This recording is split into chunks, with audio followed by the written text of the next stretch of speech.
안녕하세요. 사연에 빠지다의 DJ 민영입니다. 오늘 사연자는 눈에 넣어도 아프지 않은 딸에게 상상도 못할 일이 벌어지고 있었다는데요. 과연 어떤 사연인지 들어보겠습니다. 오늘도 두 가지 사연 준비되어 있어요. 끝까지 들어주실 거죠? 그럼 오늘의 사연 바로 시작할게요. 구독과 좋아요 잊지 말고 꾹 눌러주세요. 안녕하세요. 저는 70대 할아버지입니다. 저는 60년 넘게 살아온 동네에서 30년 동안 가정의학과 병원을 운영하다 최근 병원을 아들에게 넘기고 집에서 쉬고 있어요. 평생 공부만 하고 병원 운영에만 신경 쓰고 살다 하루아침에 백수가 돼서 집에 있으려니 아주 여기저기 좀이 쑤셔서 죽겠습니다. 또래 주변 친구들에 비하면 저는 오래 일한 편이기는 해요. 제 주변 친구놈들은 환갑이 되기 전에 진작 다들 하던 일을 그만두거나 퇴임을 했거든요. 제가 환갑이 넘어서까지 동네에서 병원 운영하는 걸 보고 같은 의사인 친구놈이 비아냥거렸어요. 이래서 있는 놈들이 더하다는 말을 하는 거라니까? 건물도 있는 놈이 언제까지 벌어먹으려고 떡하니 자리 차지하고 있어? 누가 돈 때문에 그런가? 일하는 게 좋아서 그러지. 우리 병원에 나보겠다고 20, 30년째 오는 환자들도 많아. 그런 분들 보면 그만둘 수가 있어야지. 친구놈은 제가 돈에 미쳐서 이 나이 먹어서도 일하는 것처럼 몰아갔지만 꼭 그렇지만은 않았습니다. 한 동네에서 오래 병원을 운영하다 보니 매일 만나는 환자들이 가족 같고 친구 같아 그만두고 싶지가 않았어요. 그건 네 생각이지. 요즘 사람들은 의사가 나이 많으면 싫어해. 빨리 아들한테 넘겨주고 좀 놀아라 놀아. 친구놈 말이 다 틀린 말은 아닙니다. 고등학교 졸업하고 의대에 들어간 순간부터 지금까지 저는 한시도 쉬지 않고 앞만 보고 달려왔어요. 그나마 아내와 결혼하고 아이들이 생기면서 가족들과 더 시간을 보내고 싶다는 생각에 다니던 대학병원을 나와 부모님께 증여받은 건물에 병원을 개원했습니다. 병원을 개원하고 나서는 매일 병원에만 있었어요. 그러니 더 이 동네에서 벗어날 일이 없었죠. 그때부터 지금까지 쉬지 않고 일만 했으니 친구 말대로 이제 남은 생은 좀 놀아도 되기야 하죠. 하지만 그게 또 마음처럼 쉽지 않았습니다. 원래 놀아본 놈들이나 노는 거지 저처럼 평생 집, 병원 하던 사람은 일을 그만두면 앞으로 난 뭘 하고 살아야 하나 항상 걱정이 많았습니다. 병원 일 말고는 할 줄 아는 게 하나도 없으니까요. 그러다 보니 이제 쉴 때가 됐다는 걸 알면서도 병원 일을 놓지 못하고 꾸역꾸역 잡고 있었어요. 그때 저와 제일 친한 검사 친구놈이 한마디 했는데 그게 가슴에 와닿았습니다. 우리처럼 평생 공부만 하면서 살아온 놈들이 갑자기 하던 일 그만두고 집에 있으라 하면 오히려 내가 쓸모 없어진 것 같아서 더 우울해. 나 봐라. 지검장들이 다 후배라 나만 보면 선배님 쫓아다니는데 나도 민망해 죽겠어. 근데 어떡해. 아무것도 안 하고 집에만 가만히 있는 게 죽기보다 싫은데. 검사 친구놈은 퇴직할 나이를 넘기고도 더 일하고 싶다는 욕심에 퇴직을 안 하고 검사 자리에서 버티고 있어요. 어린 검사장까지 나서서 눈치를 주지만 꿋꿋하게 버티고 있답니다. 그만두기 싫어서요. 다른 친구들은 지금까지 평생 힘들게 살았으면 됐지 왜 그렇게까지 버티냐고 답답해했지만 저는 검사 친구 말에 100% 공감했습니다. 저도 딱 그런 마음이었으니까요. 평생 제가 배운 일이라고는 환자들 보는 것밖에 없다 보니 저는 할 줄 아는 게 없습니다. 제 입으로 이런 이야기 하기 창피하지만 아내가 없으면 밥도 한 끼 제대로 못 챙겨 먹어요. 그나마 제가 장점이자 단점인 게 집밖에 모릅니다. 다른 친구나 동료들은 병원 일을 하면서도 골프나 테니스도 치고 술도 마시고 하지만 저는 결혼하고 지금까지 줄곧 취미라고는 없이 퇴근만 했다 하면 곧바로 집으로 가요. 술도 안 마시고 담배도 태운 적이 없습니다. 남들이 보면 왜 그렇게 재미없게 사느냐, 그렇게 남자가 취미도 없이 가정에만 너무 충실하면 오히려 아내들이 귀찮아서 더 싫어한다고들 하더라고요. 하지만 어쩌겠어요. 제가 그런 사람인걸요. 병원을 개원하고 나서부터 지금까지 저는 점심은 무조건 아내와 먹습니다. 아이들이 어릴 때는 점심시간이면 집에 들려서 아내와 밥을 먹으며 아이들과 시간을 보냈어요. 아이들이 다 자라고 나서는 아내와 밖에서 외식도 하고 잠깐씩이라도 산책을 했습니다.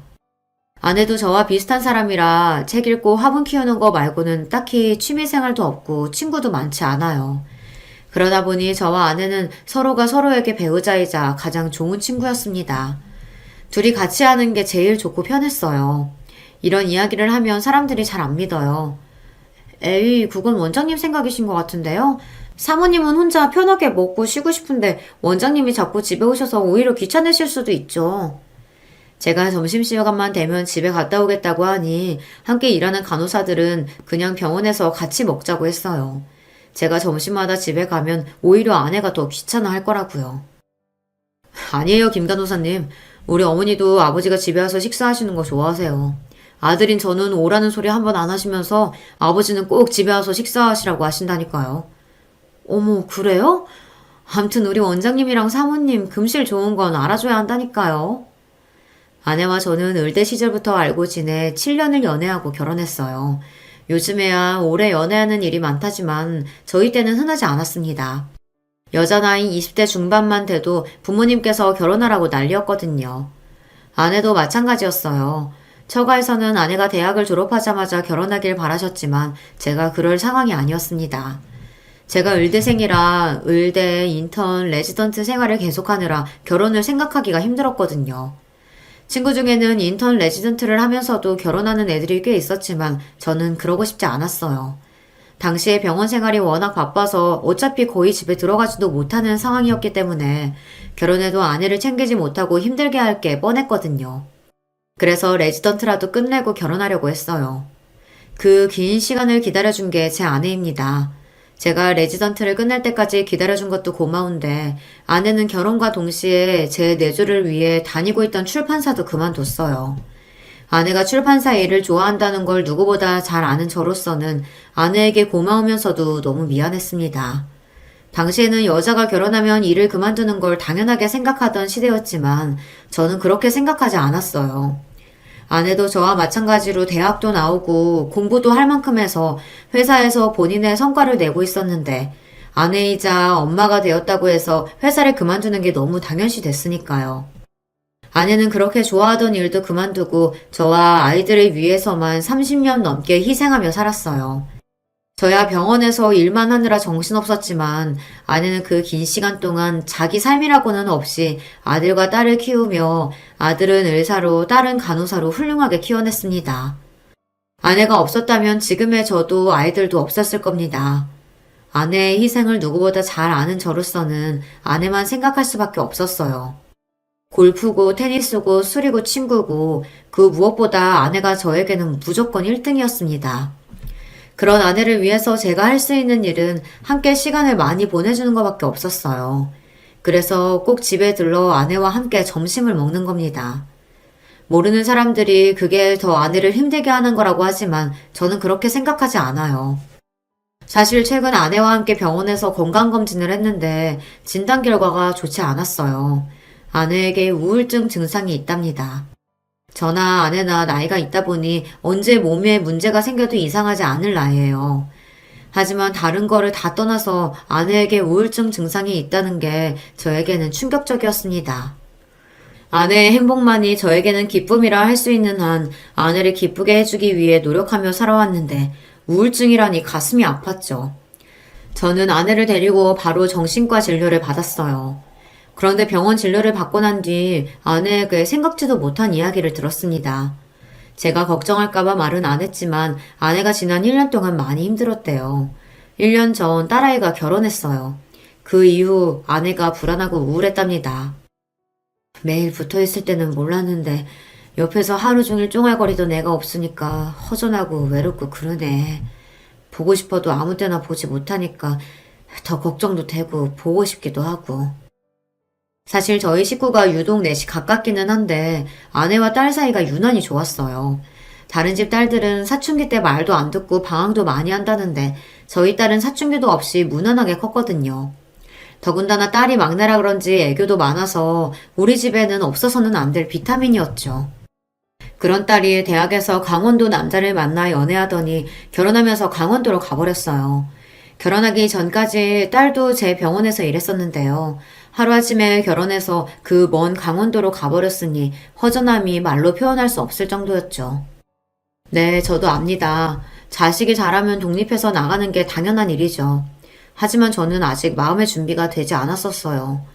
솔직히 말하면 자식들과 멀어질 준비를 해본 적도 없습니다. 아들도 의사고 딸도 간호사라 둘 다 제 병원에 평생 데리고 있을 생각이었거든요. 아들도 일찍 결혼했지만 결혼한 이후에도 내내 제 병원에서 일하고 있어요. 그랬으니 딸도 당연히 그럴 줄 알았죠. 딸이 대학 때부터 만나던 남자가 강원도에 일하는 건 알았지만 결혼하게 되면 고향인 강원도로 가겠다고 할 줄은 꿈에도 몰랐어요. 그래서 딸이 결혼하면 강원도로 내려가야 한다고 했을 때 저도 아내도 당황했습니다. 한편으로는 믿지 않았어요. 제가 강원도에 가는 건 싫다고 하면 딸이 가지 않을 줄 알았거든요. 그런데 딸의 생각은 확고했습니다. 김서방이 처음부터 은행 지원할 때 강원도에 있는 지점으로 지원한 거 나는 알고 있었어요. 그래서 나는 이미 우리 결혼하면 강원도로 가야 하는구나 생각은 하고 있었어. 딸이 저나 아내가 걱정할까봐 일절 말은 안 했는데 알고 보니 사회될 녀석이 서울에서는 취직이 쉽지 않았나 봐요. 그래서 지원한 은행의 근무 가능 지역을 고향인 강원도로 지원했더군요. 그래야 합격 확률이 높으니까요. 나야 간호사라 서울이든 강원도든 어디서든 일할 수 있지만 김서방은 아니잖아. 그러니까 내가 따라가는 게 맞지. 딸 마음을 모르는 건 아니지만 아비로서 서운한 마음을 감출 수가 없었습니다. 사내놈이 서울에서 대학까지 나오고 서울에 사는 여자 만났으면 어떻게든 여기서 책임질 생각을 해야지. 여자가 다니던 직장까지 옮기면서 그 먼 곳까지 가야 돼? 안 되겠다. 내가 김서방 만나서 다시 한번 얘기해봐야지. 마음 같아서는 당장 예비사이를 만나 정말 강원도에 가는 방법밖에 없는 거냐고 물을 생각이었습니다. 그 은행 말고 다른 직장을 갈 생각은 없냐고요. 물론 저도 이게 남의 일이었다면 여자가 남자 따라 강원도 가는 게 맞는다고 했을 거예요. 하지만 제 딸이잖아요. 누구보다 소중한 제 딸이 남자 하나 때문에 한 번도 가본 적 없는 시골 촌구석에 가서 산다고 하는데 어떻게 해서든 말리고 싶었어요. 김서방은 결혼 조금 미루고 자기만 혼자 경원도에 갔다가 어떻게 해서든 서울로 다시 올라오겠다고 했는데 내가 그때까지는 도저히 못 기다리겠어서 그냥 결혼해서 강원도로 가겠다고 한 거야. 내가 김서방 얼마나 좋아하는지 아빠도 알잖아요. 어차피 김서방이랑 결혼할 건데 그런 일로 실랑이 하고 싶지 않아. 딸은 완강했습니다. 제가 말려도 본인은 예비 사이가 너무 좋아서 지금 당장 결혼하고 강원도로 따라가겠다고 했어요. 아버지는 제가 운영하는 평생 직장까지 다 때려치우고 말이죠. 딸아이가 결혼하고 강원도로 내려가겠다고 했을 당시 아내는 한마디도 안 하고 있었어요. 오히려 저만 안 된다고 난리를 쳤죠. 그런데 결국 아내는 딸 결혼식 날 펑 하고 터져버리고 말았습니다. 얼마나 울었는지 몰라요. 마치 무슨 대단한 사연이라도 있는 것처럼 말이죠. 저나 아내나 부모 입장에는 그럴 만도 했습니다. 이 결혼식이 끝나고 나면 귀하디 귀한 딸내미가 함께 살던 우리 집을 떠나 강원도로 가버리니까요. 물론 영영 볼 수 없는 건 아니지만 지난 30년 동안 매일같이 품 안에 끼고 있던 자식이 하루아침에 멀리 가버린다고 생각하니 아내도 참을 수 없었던 거죠. 그 모습을 보고 있자니 저도 마냥 좋다고 웃을 수만은 없었습니다. 저도 압니다. 저나 아내가 너무 유난하다는 걸요. 하지만 어쩌겠어요. 이게 진심인 걸 말이죠. 그 와중에 더 서운한 게 딸은 뭐가 그렇게 신이 나는지 결혼식 내내 방실방실 입이 찢어져라 웃고 있었다는 겁니다. 그 모습을 지켜보던 저나 아내는 딸이 저렇게나 좋아하는데 우리도 기분 좋게 보내주자 싶으면서도 가슴 한편이 심큰했습니다. 그렇게 딸을 시집보내고 1년 동안 저는 아내에게 더 잘하려고 노력했어요. 아빠인 저도 이렇게 딸의 빈자리가 크게 느껴지는데 엄마인 아내는 얼마나 힘들까 싶어서요. 그런데 이게 제가 노력한다고 해서 되는 게 아니더군요. 아내에게 있어 딸은 또 다른 의미이다 보니 아내는 저보다 배로 더 힘들었나 봐요. 아이를 둘이나 낳고 키우는 30년 동안도 걸리지 않았던 우울증에 걸릴 정도로 말이죠. 난 정말 괜찮으니까 점심시간에 무리해서 집까지 오지 않아도 돼요. 당신이 신경 많이 써준 덕분에 좋아졌어. 당신은 이게 병이야. 힘들면 힘들다고 말을 해야지 왜 항상 괜찮다고만 해. 그렇게 매일 참고만 사니까 마음에 병이 생기지. 저는 너무너무 속상했습니다. 무슨 일이 있어도 화도 한 번 안 내고 항상 괜찮다고만 하는 아내가 결국은 마음의 병을 얻었다는 게 너무나도 속상하고 화가 났어요. 아내는 딸이 결혼해서 강원도로 간다고 했을 때도 한마디도 하지 않았어요. 부모로서 속마음은 당연히 딸이 먼 강원도까지 가는 걸 원하지 않았지만 결혼만큼은 딸이 원하는 대로 하게 해주고 싶은 마음에 티를 내지 않았던 거죠. 그러더니 결국은 또 본인이 속병이 난 거예요. 안 그래도 평생 곁에 있던 딸과 하루아침에 떨어져서 지내는 것도 힘든 와중에 몇 가지 일이 좀 있었어요. 사실 딸이 결혼식을 올리고 강원도로 내려가고 나서 반년 사이에 두 번이나 사위랑 딸이 싸워서 울면서 전화가 왔습니다. 둘이 서로 죽고 못 살 만큼 좋아서 강원도까지 내려가 놓고는 자주 다투는 것 같더라고요. 특히나 강원도에 사는 사돈들이랑 딸아이가 사이가 좋지 않은 것 같았어요. 나라고 왜 시어머니 시아버지랑 잘 지내고 싶지 않겠어. 근데 툭하면 병원에서 일하는데 전화해서 오라 가라 하고 안 받으면 병원까지 찾아오시니 나로서는 진짜 미치겠다니까. 시골 사람들은 다 그러는 건지 몰라도 사돈들은 틈만 나면 딸아이가 일하는 병원으로 찾아오고는 한답니다. 사돈은 두 분 다 농사를 지으세요. 사돈 둘 다 그 전까지는 도대체 어떻게 살았는지 모를 정도로 딸아이가 시골에 내려가고 나서는 무슨 일만 있으면 딸에게 전화한답니다. 별것도 아닌 걸로 말이죠. 한 번은 그런 적이 있었대요. 사돈이 사는 집에 화장실 변기가 망가졌는데 한참 병원에서 일하는 제 딸에게 전화를 했답니다. 변기 고칠 사람 찾아서 바로 보내라고요. 상식적으로 그 동네에서 평생 산 사돈들이나 알지. 이제 막 시집가서 강원도에 간 제 딸아이가 화장실 변기 고치는 사람을 어떻게 구합니까? 딸아이는 황당해서 본인이 그걸 어떻게 아느냐고 되물었는데 바깥 사돈이 호통을 쳤답니다. 그걸 왜 모르냐고요. 어른이 말을 하면 알아보는 신용이라도 해야지. 어디서 또박또박 모른다는 소리가 나와? 너희 친정에서는 그렇게 가르치디? 제가 여기 온 지 얼마 안 돼서 아직 잘 몰라서 그래요, 아버님. 급하신 일이면 제가 알아볼까요? 살면서 누구한테 싫은 소리 한 번 안 듣고 자란 아이가 시집을 가자마자 시아버지에게 큰 소리를 들었으니 얼마나 무서웠겠어요. 딸은 애써 알아보겠다고 했는데도 바깥 사돈은 혀를 끌끌 찼답니다. 에휴, 됐어. 급해 죽겠는데 내가 알아보고 말지. 이래서 도시에서 자란 애들은 안 된다니까. 바깥 사돈은 대놓고 딸이 마음에 안 든다는 식으로 이야기를 했답니다. 도시에서만 살다 와서 영 정이 없고 어른 공경할 줄을 모른다고요. 그러면서 친정에서 배운 게 없다는 소리까지 했답니다. 곱게만 자란 저희 딸은 태어나 그런 소리를 생전 처음 들었으니 사돈들이 그런 막말을 할 때마다 말문이 턱하고 막혀 아무 말도 할 수가 없었대요. 거기서 끝이 아닙니다. 사돈들은 그 이후로도 별일 아닌 거 가지고 자꾸만 전화해서 귀찮게 했답니다. 일주일에 서너 번은 툭 하면 불러대서 딸은 병원에서 힘들게 일하고도 시댁에 가야 했대요. 그래서 한 번은 딸아이가 전화를 안 받아버렸답니다. 그날따라 병원이 너무 바빠서 일하면서 일일이 전화받는 게 눈치가 보여서요. 그랬더니 안 싸더니 딸이 일하는 병원까지 찾아왔답니다. 그러면서 한다는 말이 건방지게 시부모 전화를 안 받는다고 소리를 질렀대요. 병원에 불이라도 나서 전화 안 받나 했더니만 멀쩡하게 살아있으면서 시부모 전화를 안 받아? 어머님, 일하는 중에 전화를 어떻게 받아요? 왜요? 또 무슨 일 있으세요? 네 시아버지가 동서문서에 갈 일이 있어서 갔는데 통 직원이 하는 말이 무슨 말인지 못 알아듣겠어. 얼추 점심시간도 된 것 같은데 좀 나와라. 같이 동사무소 좀 가게. 사위도 딸아이가 일하는 병원 근처 은행에서 일해요. 본인들이 급한 일이 있으면 본인 아들을 데리고 가면 될 것이지 자꾸만 제 딸아이를 부려먹으려고 하니 듣는 저나 아내는 속상할 수밖에 없었습니다. 딸아이 입장에서도 시부모가 일하는 병원까지 찾아왔는데 어떻게 그냥 보낼 수가 있었겠어요. 병원에 이야기하고 따라다니면서도 마음이 불편해 다음부터는 이런 일이 있으면 미리 말씀하시든 김서방에게 연락하라고 했답니다. 딸도 병원에 들어온 지 얼마 안 돼서 눈치가 보인다고요. 그러자 안싸돈이 하는 말이 기가 막혔습니다.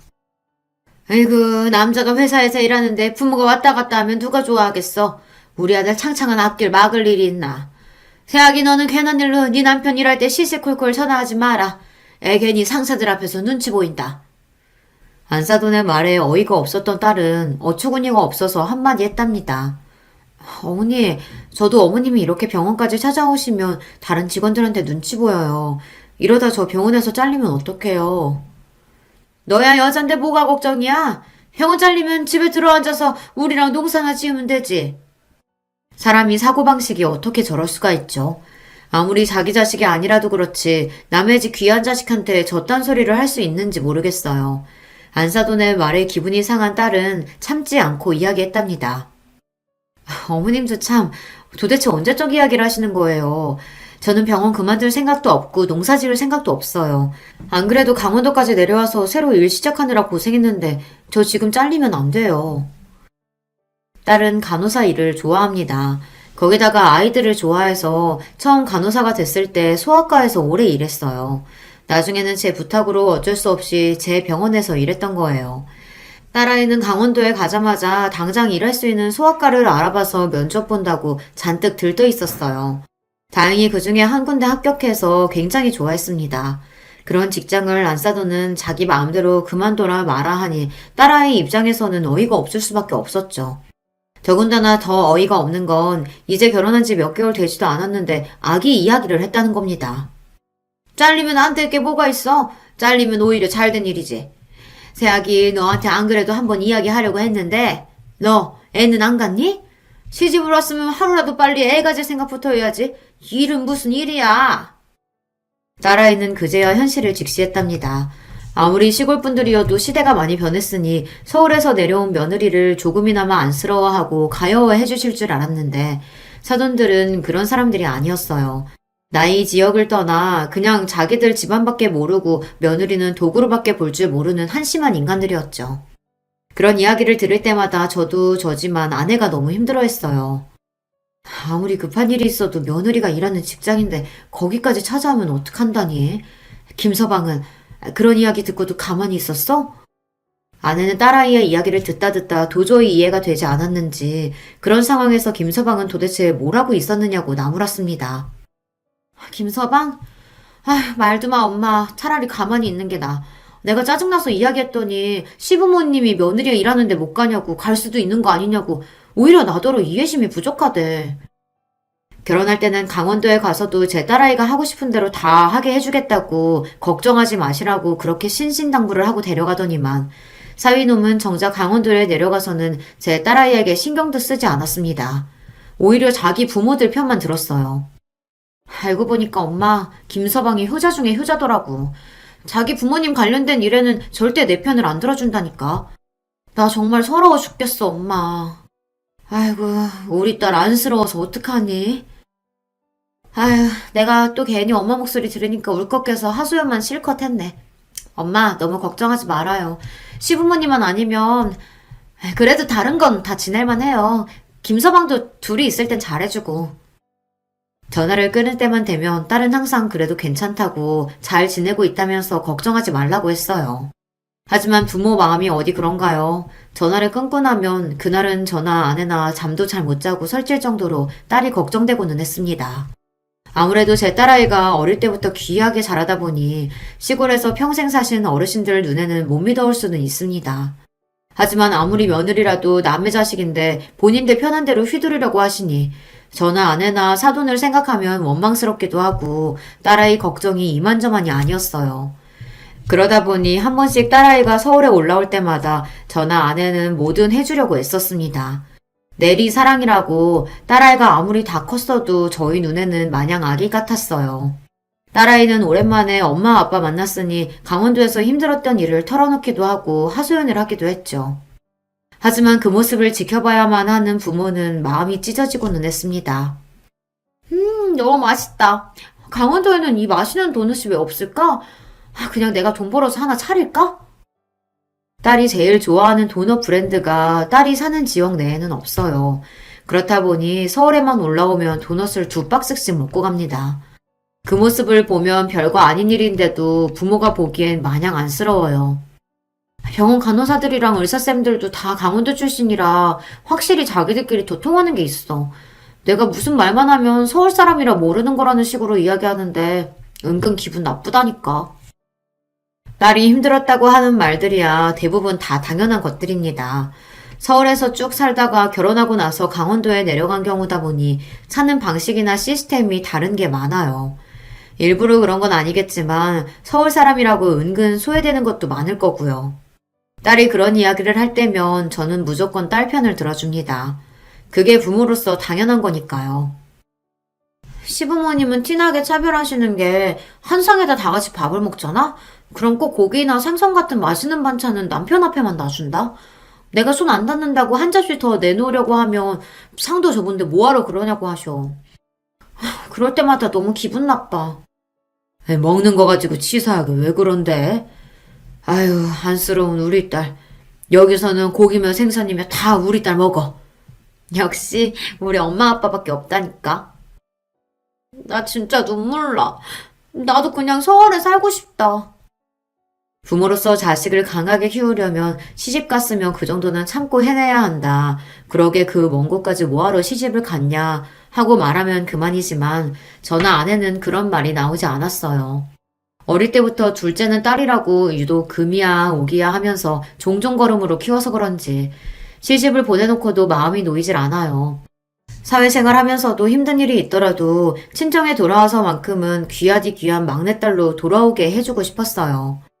딸애가 며칠이라도 서울에 있다가 강원도로 돌아가고 나면 아내의 한숨은 더 많아졌습니다. 부모 마음이 그렇잖아요. 다 커서 시집까지 보냈어도 걱정되기는 매한가지였어요. 그런 일이 반복되다 보니 아내에게 우울증까지 온 게 아닌가 싶어요. 당신 마음 내가 모르는 건 아닌데 애들도 이제 다 커서 자기 짝 만나서 나갔으니 우리가 할 수 있는 일은 곁에서 지켜봐주는 것뿐이야. 막내도 매일 힘들다고 찜찜거리면서도 정작 서울에 올 생각은 안 하잖아. 그런 거 보면 자기 남편이랑은 잘 지내고 있는 거지 뭐. 그러니까 당신도 이제 애들 걱정 그만하고 우리끼리 재미있는 거 좋아하는 거 하면서 삽시다.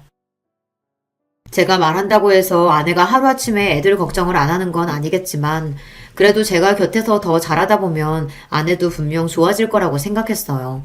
그래서 그 이후로는 아내에게 더 잘하려고 애썼습니다. 딸도 걱정되긴 했지만 저에게 제일 소중한 사람은 아내이니 아내가 딸아이의 빈자리를 덜 느끼도록 제가 힘쓰다 보면 아내의 우울증도 괜찮아질 거라고 확신했죠. 그러던 중 사소한 일이 좀 있었습니다. 제가 그렇게 자식들 일에는 신경 좀 끄라고 해도 아내는 그게 쉽지 않은가 봐요.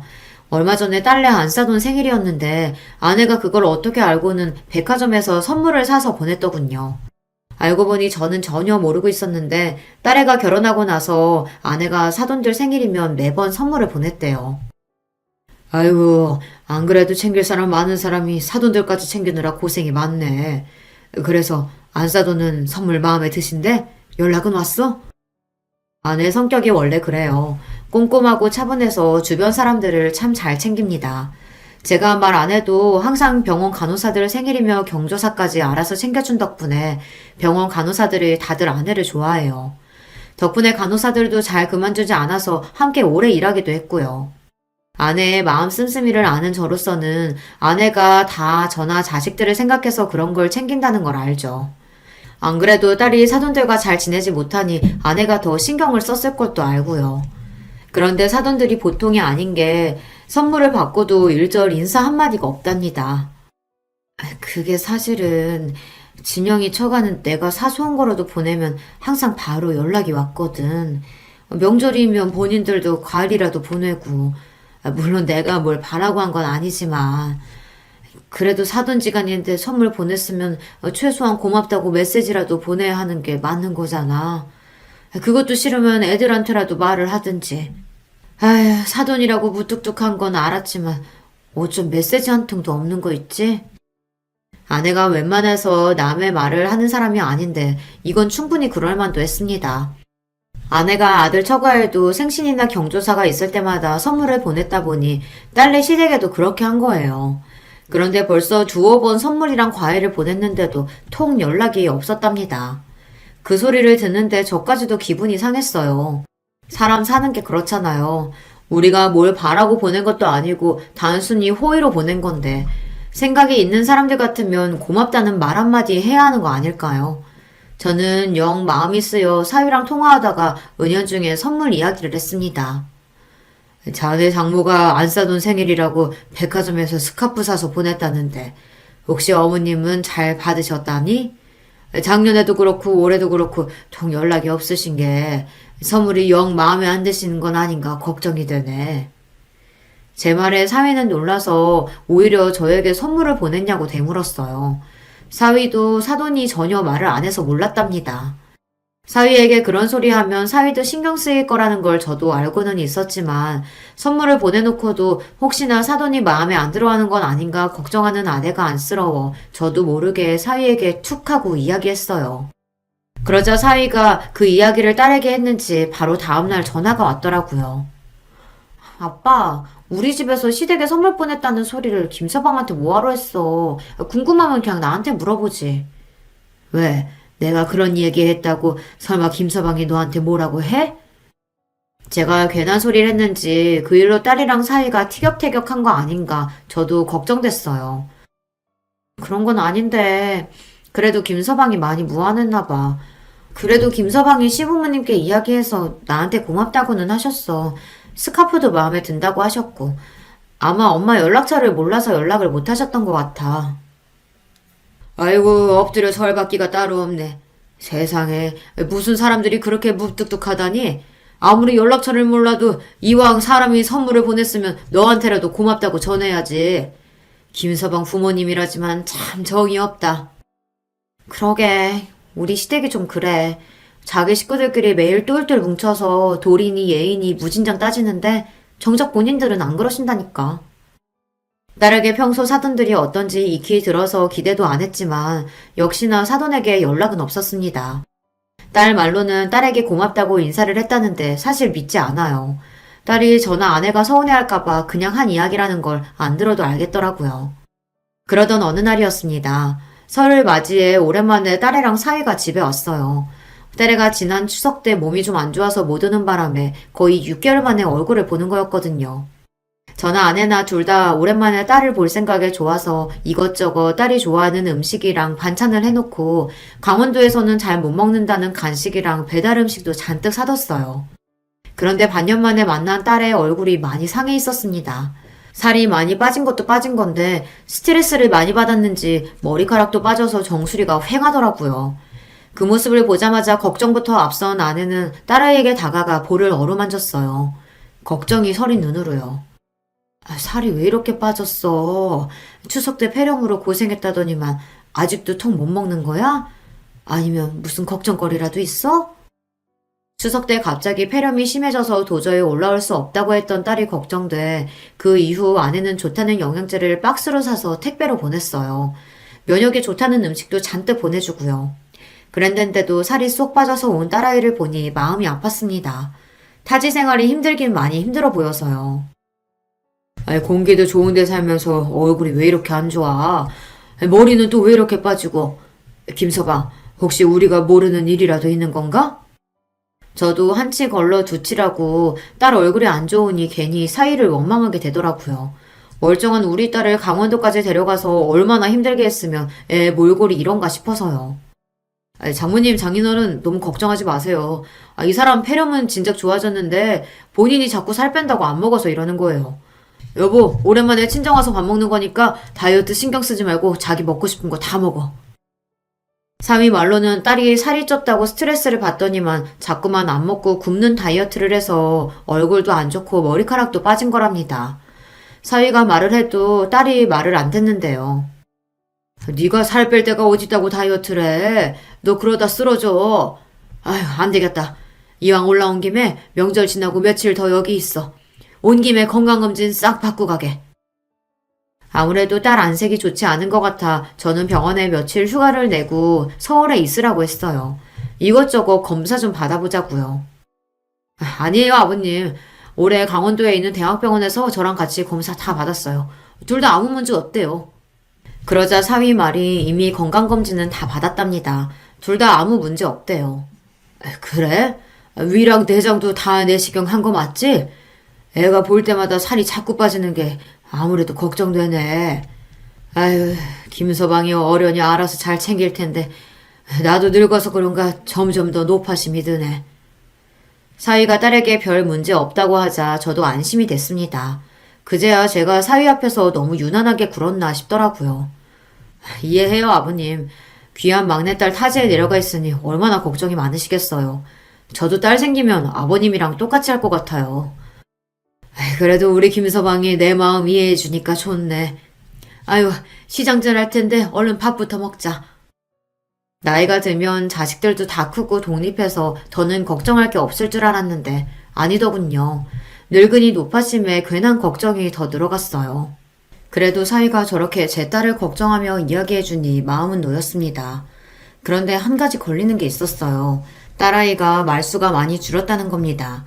얼마 전까지만 해도 통화만 했다 하면 30분 내내 혼자 떠들던 아이였는데 최근 들어 저나 아내에게 연락도 자주 안 하고 만나도 말이 별로 없었어요. 표정도 영 좋지 않고요. 이것도 저의 괜한 노파심인가 싶어 명절 동안 딸아이를 좀 지켜보기로 했는데 식사를 하러 가는 길에 이상한 점을 발견하고 말았습니다. 딸애가 앉아있을 때는 몰랐는데 걸을 때 미묘하게 한쪽 다리를 절뚝거리더라고요. 아무래도 이상해서 제가 딸아이의 뒷모습을 유심히 바라보고 있었습니다. 그런데 그때였어요. 딸아이가 중심을 못 잡고 잠시 휘청거리자 사위 녀석이 미간을 확 죽이더니 딸애의 허리를 쿡 찔렀어요. 마치 딸에게 화가 난 사람처럼 인상을 쓰더니 티나게 행동하지 말라고 경고하는 것처럼 보였죠. 그 순간 저는 뒷덜미가 쎄했습니다. 사위 녀석이 평소 저런 성격이 아니에요. 지나칠 정도로 다정하고 자상한 아이인데 갑자기 왜 저러나 싶었죠. 그때부터 신경이 바짝 곤두선 저는 딸과 사위의 행동에 집중할 수밖에 없었습니다. 제가 괜히 과하게 생각하는 걸 수도 있으니 아내에게는 말하지 않았어요. 제가 괜히 이야기하면 아내가 더 걱정할 것 같아서요. 저는 은근슬쩍 딸에게 다가가 속삭이듯 물었습니다. 왜 자꾸 다리를 절뚝거리냐고, 어디를 다쳤냐고요. 그러다 딸이 눈이 휘둥그레져서 고개를 세게 젓더군요. 다치기는 아빠, 그냥 며칠 전에 동네에서 운동 좀 하다가 살짝 삔 거야. 지금은 아무렇지도 않아. 딸은 아무것도 아니라고 했지만 이상했습니다. 제가 병원을 아들에게 넘겼어도 의사는 의사예요. 딱 봐도 딸아이가 걷는 모습이 살짝 삔 정도는 아니었습니다. 그날 밤 저는 사위에게 술을 한잔 하자고 이야기했어요. 평소에도 사위가 술을 잘 못 마시는 걸 알기에 일부러 술을 좀 먹였습니다. 그러고는 사위가 술에 취해 거실에 잠이 든 사이 슬쩍 자리에서 일어나 딸아이에게 갔습니다. 저는 침대에 곤히 잠들어 있는 딸아이를 깨웠어요. 그러고는 절뚝거리던 딸아이의 다리를 만져봤습니다. 제가 발목을 살짝 건드리자마자 딸아이가 아 하고 큰 소리를 냈어요. 순간 저는 하늘이 무너지는 것 같았습니다. 딸, 너 이거 살짝 빈 거 아니지? 아빠가 의사인데 그걸 모르겠어? 사실대로 말 안 하면 내일 너희 오빠 병원에 데려가서 바로 엑스레이 찍을 거니까 얼른 사실대로 얘기해.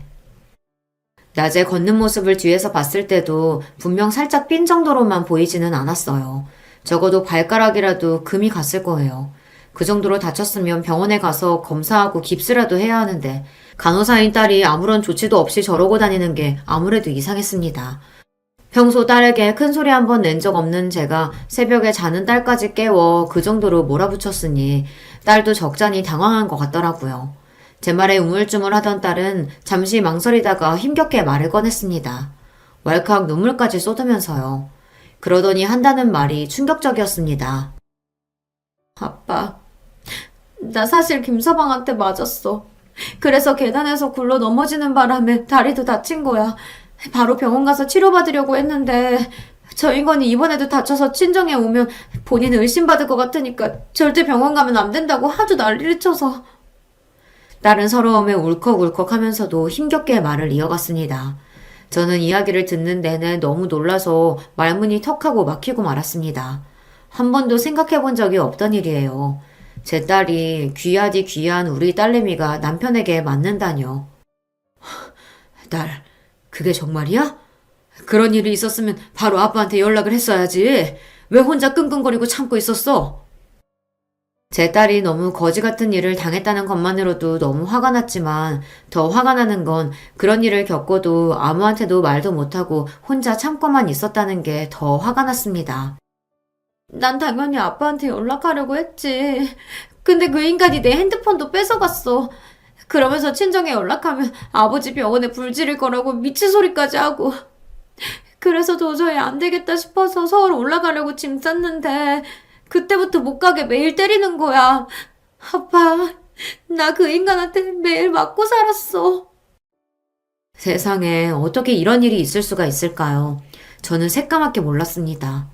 김서방, 아니 썩은 놈의 새끼가 제 딸아이에게 그런 짓을 하고 있을 거라고는 생각을 못했어요. 딸 말이 사위놈이 처음부터 과격하게 나온 건 아니었대요. 시작은 딸과 사돈들 사이가 좋지 않다 보니 부부 사이에 자주 문제가 있었나 봐요. 딸이 사돈들 이야기를 할 때마다 사위는 본인 부모 편만 드니 딸도 서운하고 서러워서 도저히 참을 수가 없었답니다. 하루는 사돈네 다녀오는 길에 집에 올라오는 계단에서 시댁에서 있었던 일로 딸이 하소연을 좀 했대요. 당신 부모님 이상해져. 너무 이상해. 자기 자식 귀한 줄 알면 남의 자식도 귀한 줄 알아야지. 어떻게 매번 나는 그렇게 홀대하실 수가 있어? 그리고 우리가 애가 안 생기는 게 내 잘못이야? 왜 항상 내가 문제인 것처럼 이야기하시냐고. 그날도 안사돈이 먹을 거 가지고 사위와 딸을 차별하면서 치사하게 굴었나 봐요. 딸이 굴비랑 장어를 사서 가지고 갔는데 생선은 남자에게 좋다는 헛소리를 하시며 사위만 줬답니다. 딸이 먹으려고 하면 여자한테는 나물이 좋다고 풀떼기만 있는 접시를 앞에 끌어다가 줬대요. 그뿐만이 아닙니다.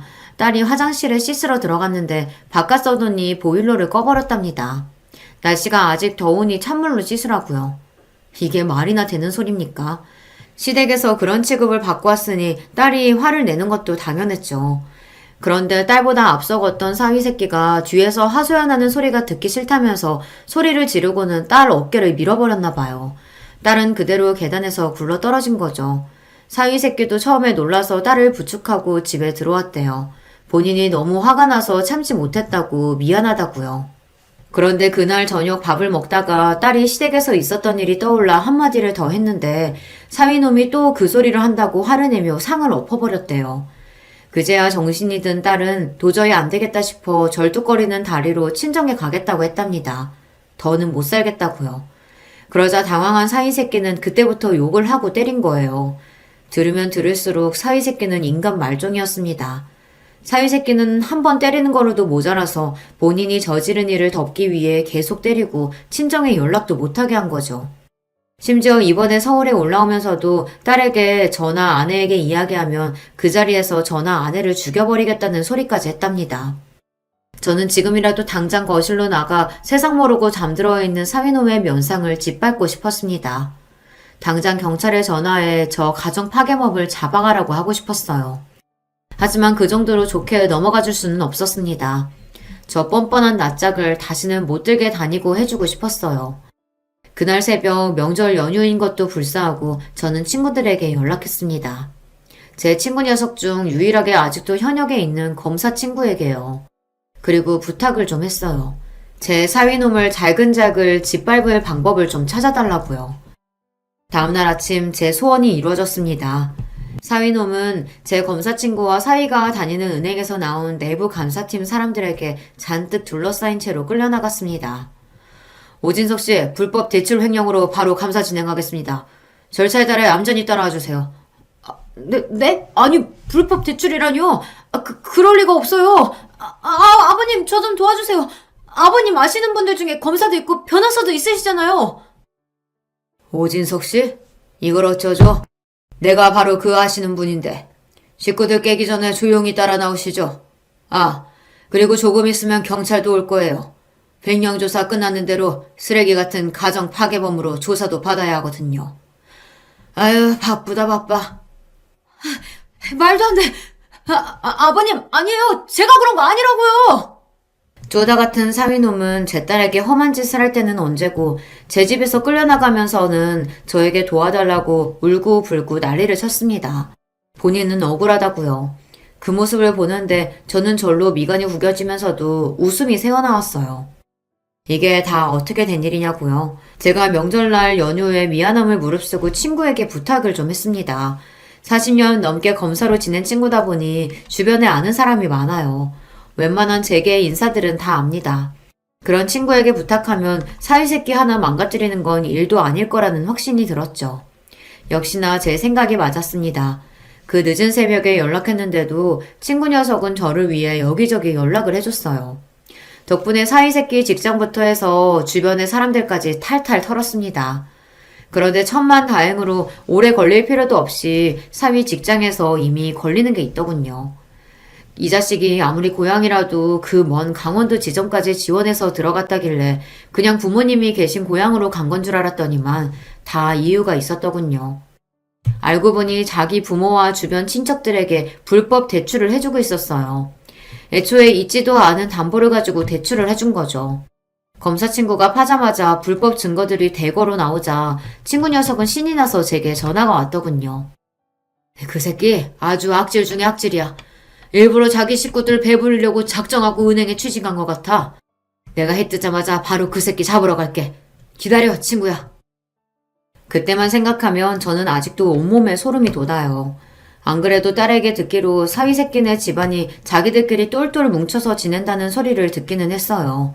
그래서 딸이 소외감을 많이 느낀다고 했었거든요. 그게 다 이유가 있었습니다. 자기들끼리 작정하고 남의 돈을 가로채고 있었던 거예요.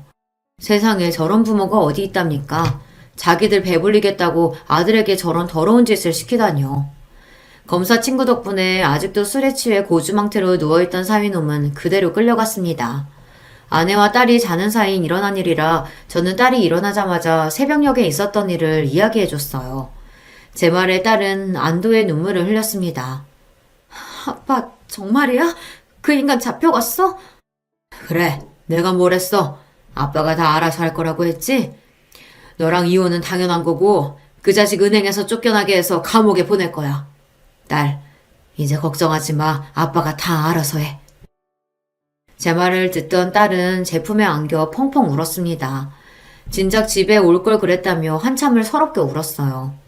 현재 그 일로 미친 사위새끼뿐만 아니라 그 새끼의 부모, 친척까지 모두 다 철저하게 조사를 받고 있습니다. 검사 친구에게 듣기로 사안이 사안인 만큼 구속이 불가피하다는 것 같다고 하더군요. 그리고 바로 얼마 전 딸아이와의 이혼은 빠르게 정리됐습니다. 모든 귀책 사유가 사위새끼에게 있다 보니 쉽게 종결됐어요. 아이가 없는 게 천만다행이었다 싶었죠. 물론 그 일 이후 딸아이는 아직도 마음에 트라우마가 있어요. 당연한 일이죠. 몇 년을 사랑해서 믿고 강원도까지 따라갔는데 그런 말도 안 되는 일을 당했으니까요. 딸은 열심히 치료받으면서 서울에 다시 일자리를 구하고 있어요. 저는 제 병원에서 일하라고 했지만 딸은 혼자 힘으로 홀로서기를 하고 싶다고 소아과에 면접을 다니고 있습니다. 저와 아내는 딸이 원하는 대로 지켜봐주고 기다려주기로 했습니다. 지난 몇 년간 딸에게 벌어진 일들이 저와 아내에게도 견디기 힘든 아픔이었지만 딸에게는 훨씬 더 큰 상처였을 테니까요. 지금까지 그랬던 것처럼 저와 아내는 묵묵히 딸의 곁을 지켜줄 생각입니다. 여러분께서도 저희 딸에게 힘내서 잘 이겨내라고 응원의 댓글 남겨주세요. 그럼 많은 힘이 될 것 같습니다. 끝까지 저의 이야기 들어주셔서 감사합니다. 여러분의 가정에는 언제나 화목한 일만 가득하시길 바라겠습니다. 안녕하세요. 이제가 40이 된 새댁입니다. 여러 사연을 듣다 보니 제 얘기도 한번 들려드리고 싶어서 이렇게 사연을 보내봅니다. 정확히는 저희 시아버지 이야기예요. 세상 둘도 없는 천사 같은 저희 시아버지 말이에요. 적지 않은 나이에 결혼을 하게 되면서 맺게 된 소중한 인연과 또 그 소중한 인연을 지켜드리고자 애썼던 에피소드를 들려드리려고 해요. 저는 대학을 졸업하자마자 인터넷 쇼핑몰을 창업해서 지금까지 그 일을 꾸준히 해오고 있습니다. 처음 창업을 했을 때는 아무것도 몰라서 고생을 좀 했지만 쉬지 않고 주 7일을 몇 년간 열심히 일했더니 어느 순간 사업이 궤도에 오르게 되었습니다. 그렇게 돈은 어느 정도 만졌지만 청춘을 다 바쳐서 일에만 몰두했던 터라 연애다운 연애는 제대로 해보지 못했어요. 그래서 40이 가까워진 나이에도 시집을 못 가고 사무실에만 틀어박혀 있었죠. 그렇게 영원히 솔로로 늙어갈 것만 같던 제 삶에도 핑크빛 봄바람이 불어오더군요. 남편과는 같은 회사에서 만났습니다. 제 회사였으니까 정확히는 제 직원이었겠죠? 사업이 점점 궤도에 오르면서 보다 경쟁력 있는 제품으로 승부해야겠다는 생각에 납품을 받던 방식에서 직접 디자인한 제품들을 생산하기로 마음을 먹었습니다. 그렇게 해서 능력 있는 패션 디자이너들을 사방팔방으로 물색했는데 그때 당시 남편이 자신의 개인 SNS 계정에 올린 포트폴리오가 마음에 들어 컨택을 해보았고 본인이 해보고 싶던 일의 방향과 저희 회사의 비전이 맞는다며 흔쾌히 영입을 할 수 있게 되었습니다. 그때까지만 해도 순수하게 직원으로만 채용했고 철저하게 직원으로만 대했습니다. 그도 그럴 것이 저보다 6살이나 어린 데다가 대표가 남자 직원에게 추근덕대는 것처럼 보이는 게 싫었기 때문입니다. 그런데 아이러니하게도 제가 이렇게 스스로를 통제하고 있었다는 것은 반대로 그 사람에게 마음이 가고 있었다는 것을 반증하는 것이었죠. 처음에는 순수하게 그 사람의 작품 세계만 보고 고용인으로서 매료되었다면 함께 일하게 되면서 알면 알수록 점점 남자로 보이기 시작했거든요. 하지만 먼저 다가설 수는 없었습니다. 그런데 놀랍게도 남편도 같은 생각을 하고 있었대요. 저를 처음 본 순간 첫눈에 반했다고 했습니다. 그렇게 서로에게 끌리고 있었지만 업무 관계라는 장벽에 가로막혀 몇 달을 그렇게 서로 소가리를 했습니다. 하지만 남편이 남자답게 용기 있게 제게 고백을 했고 저희는 그렇게 연애를 시작했습니다. 나중에 지나서야 남편이 말해준 건데 그때 고백할 때는 거의 잘릴 각오를 하고 고백했다고 하더군요. 저는 왜 더 빨리 말하지 않았냐며 타박 아니 타박을 했습니다. 그렇게 저희는 2년여를 달콤하게 연애하다가 본격적으로 결혼 얘기가 오가게 되었습니다. 남편은 어머니가 일찍 돌아가시고 아버지 밑에서 자랐다고 합니다. 시아버지 되실 분은 조그만 시골 학교의 미술교사로 오랫동안 일해오고 계시다고 했습니다. 아버님을 처음 뵀던 날 무척이나 긴장을 했었는데 그런 저를 너무나 따뜻하게 맞아주시던 모습이 아직도 생생합니다. 시아버지는 격동의 1960년대에 태어나 찢어지게 가난한 어린 시절을 보내셨습니다. 어렸을 적부터 화가가 꿈이었는데 붓 하나 물감 한 통 살 돈이 없어서 늘 동네 부잣집 자녀들만 다니는 고급 미술학원에서 버리는 찌꺼기 재료들을 가져다가 그림을 그렸다고 했습니다. 그렇게 고등학교 졸업할 때까지 열심히 그림을 그렸지만 부모님이 비싼 미대 학비를 대줄 형편이 되지 않아 국립대 미술교육과를 지원하게 되었고 그것이 시아버지가 평생 미술교사로 재직하게 된 계기가 되었습니다. 남편은 시아버지로부터 그림의 재능을 물려받아 어릴 때부터 신동소리를 들으며 자랐고 시아버지는 아마 자신의 화가로서 못다 이룬 꿈을 남편이 대신 이루어주기를 내심 바랬던 것 같습니다. 다행히 남편도 그림을 좋아하고 예술가 기질이 있었기 때문에 순수 미술은 아니지만 패션 디자이너라는 영역에 발을 담그게 되어 아버지의 뜻을 이어가게 되었던 것입니다. 남편의 아버지에 대한 사랑은 남달랐습니다. 남편이 어릴 때 어머니가 사고로 돌아가시고 그때부터 쭉 시아버지가 홀로 지내시면서 남편을 키우셨습니다. 시아버지는 돌아가신 아내에 대한 그리움과 더불어 남편이 혹시라도 상처받을까봐 그때부터 쭉 재혼하지 않으시고 혼자 사셨다고 합니다. 지금은 오히려 남편이 좋은 분이 있으면 결혼해서 사시라고 제안을 하는데도 끝내 재혼 생각은 없다고 하시네요. 자신의 인생에서 여자는 먼저 간 아내 한 명뿐이라면서요. 정말 로맨틱하지 않나요? 시어머니의 이야기가 나온 김에 두 분이 만나게 된 이야기를 하지 않고 넘어갈 수가 없겠네요. 때는 1980년대 학생 민주화 운동이 한참이던 시절이었습니다. 이제 겨우 신입생 티를 벗은 시아버지는 자신도 이 땅의 정의를 위해 한번 바쳐야겠다는 생각에 시위대에 참가했습니다. 최루탄과 물폭탄 세례를 받으면서도 목청이 터져라 정의를 외치며 그렇게 한몸 불살랐습니다. 하루는 시아버지가 군인들에게 쫓겨 골목골목을 도망다니다가 피할 곳이 여의치 않자 담을 넘어 아무 민가에나 들어가 몸을 숨겼다고 합니다. 어머, 깜짝이야! 집안에서 빨래를 하고 있던 한 아가씨가 그런 시아버지를 보고서는 깜짝 놀라 소리쳤는데 시아버지는 검지손가락을 입에 가져다 대며 간절한 눈빛으로 아무런 말도 하지 말아달라는 신호를 보냈습니다. 그러던 찰나 그 집의 대문을 쾅쾅 두드리면서 군인들이 들이닥쳤습니다. 실례하겠습니다. 여기 시위대 한 명이 한 명 들어간 것 같던데 혹시 누가 들어오지 않았나요? 시아버지는 재빨리 군인들이 자신을 볼 수 없도록 몸을 한쪽 구석에 숨겼습니다. 마당 어귀에서 군인과 그 아가씨의 대화 소리가 들렸습니다. 아니요. 그런 사람은 못 봤는데요. 혹시라도 수상한 사람의 거동이 파악되면 꼭 연락 주십시오. 굉장히 불순한 분자들이라 시민들에게도 위협이 될 수 있습니다. 네, 알겠습니다. 군인들은 그렇게 물러갔습니다. 이제 나오셔도 돼요. 시아버지는 만신창이가 된 몸을 이끌고 마당으로 나왔습니다. 감사합니다.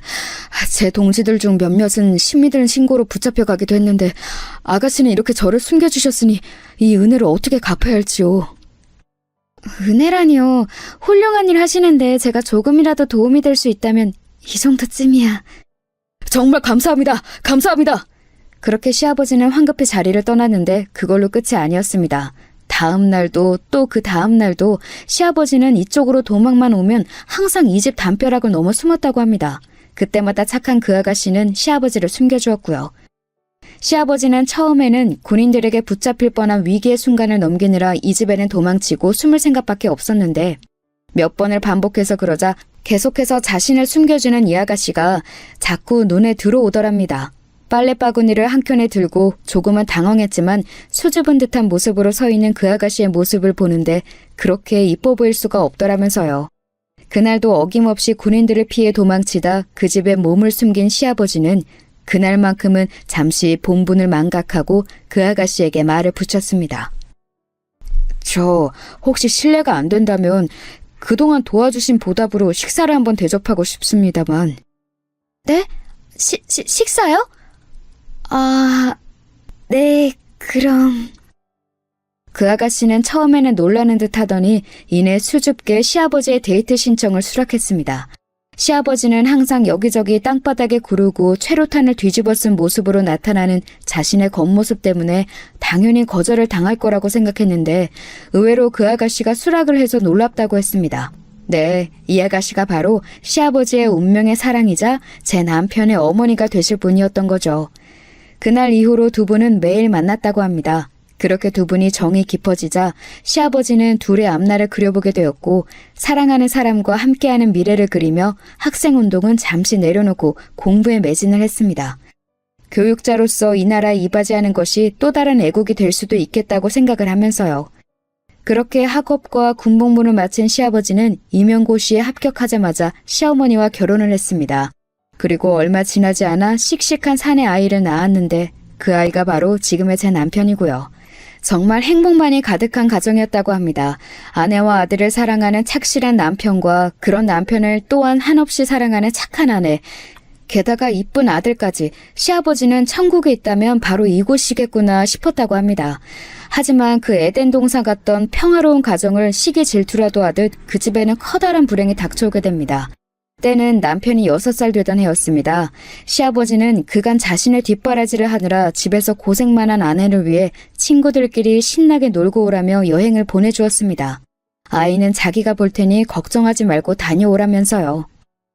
여보, 이런 좋은 기회 마련해줘서 고마워요. 꼭 가보고 싶던 데인데 친구들도 이번 여행 너무 기대하고 있어요. 준석이 저녁마다 씻기는 거 잊지 말고 매운 거 먹으면 배탈 나니까 빨간 음식은 먹이지 말고요. 아이고, 여기 걱정을 하지 말고 신나게 가서 놀 생각만 해. 그동안 당신 고생만 했잖아. 다음에는 더 좋은 거 보내줄게. 아무 걱정 말고 맘 편하게 다녀와.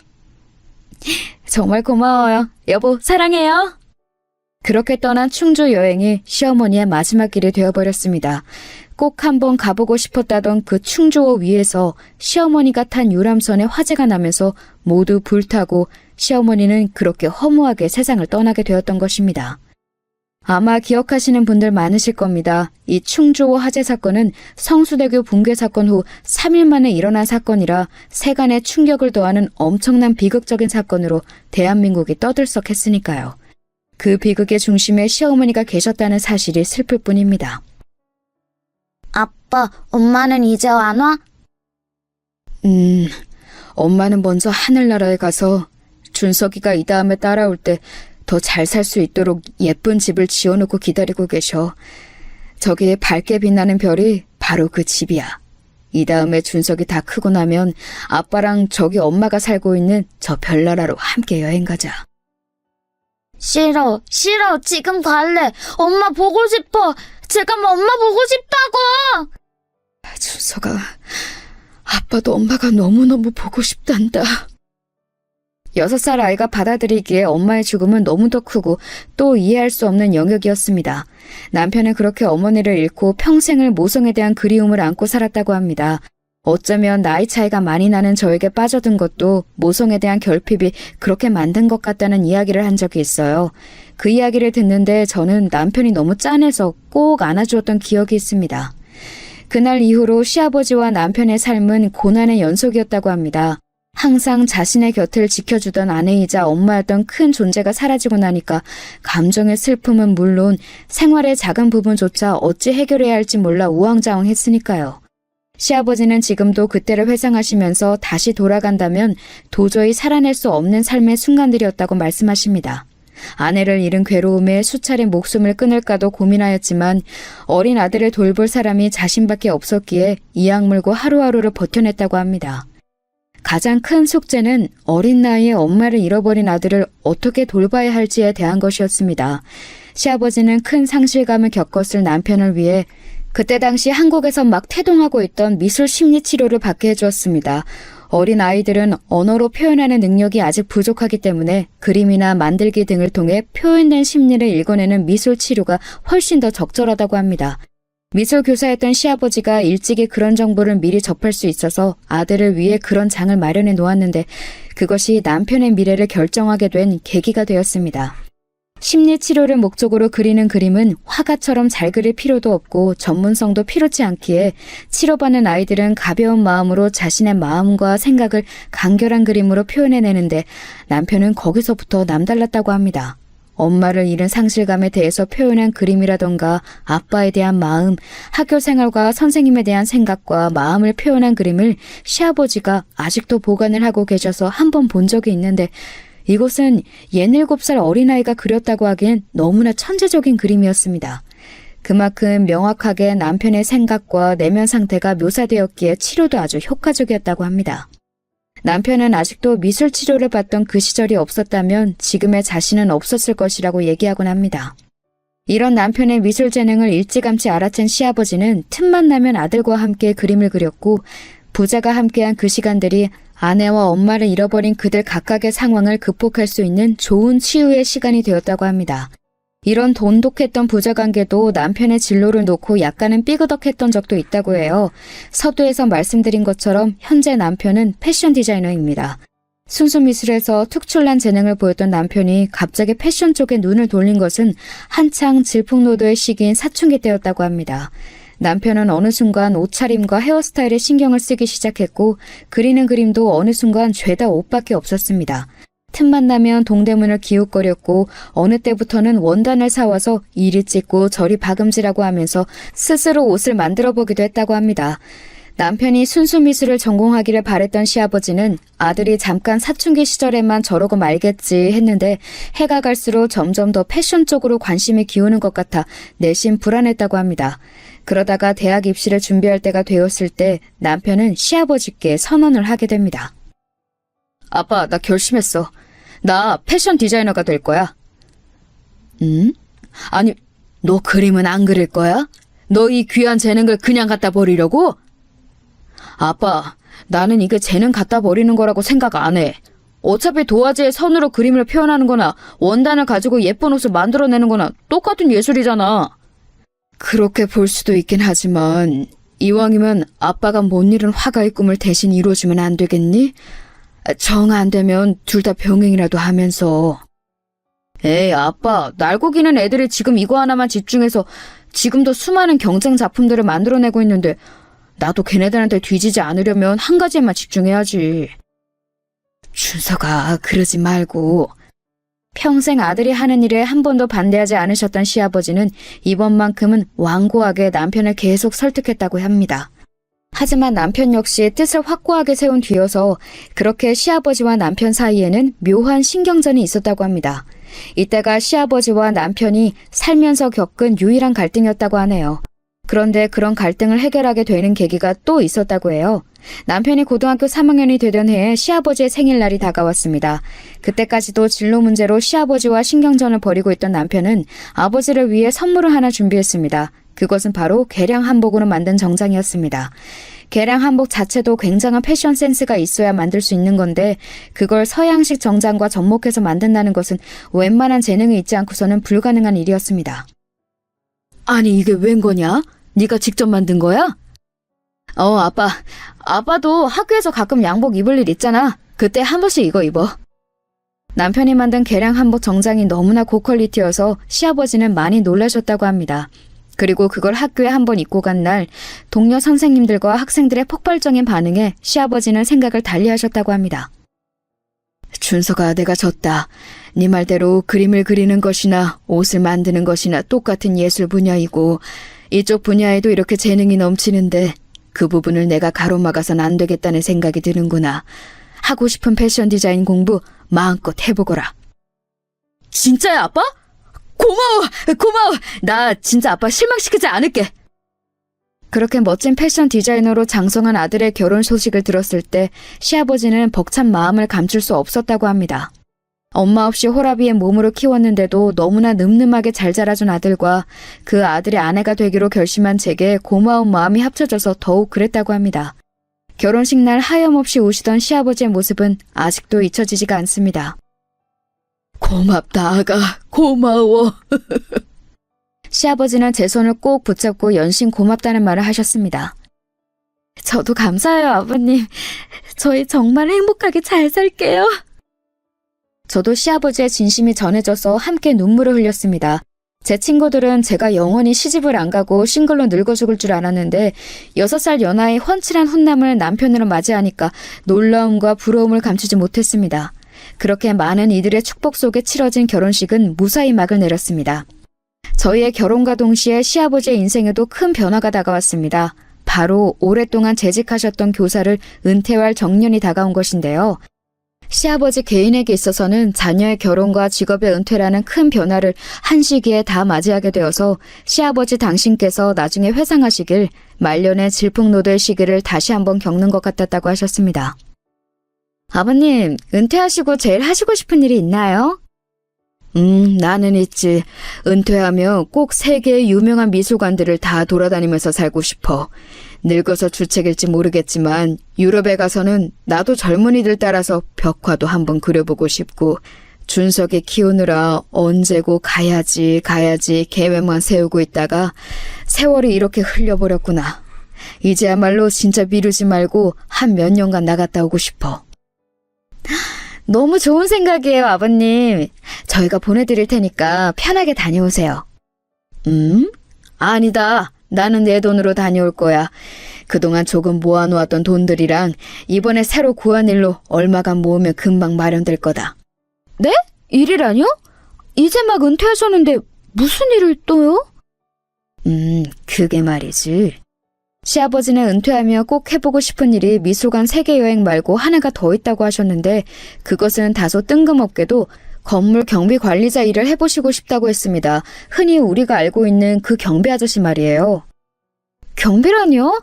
아니 아버님, 그 일은 계속 밤도 새야 하고 요즘은 인식이 좀 나아졌다고 하지만 아직까지도 갑질을 하는 곳이 많다고 하던데 왜 하필 그런 험한 일을요? 그건 말이지.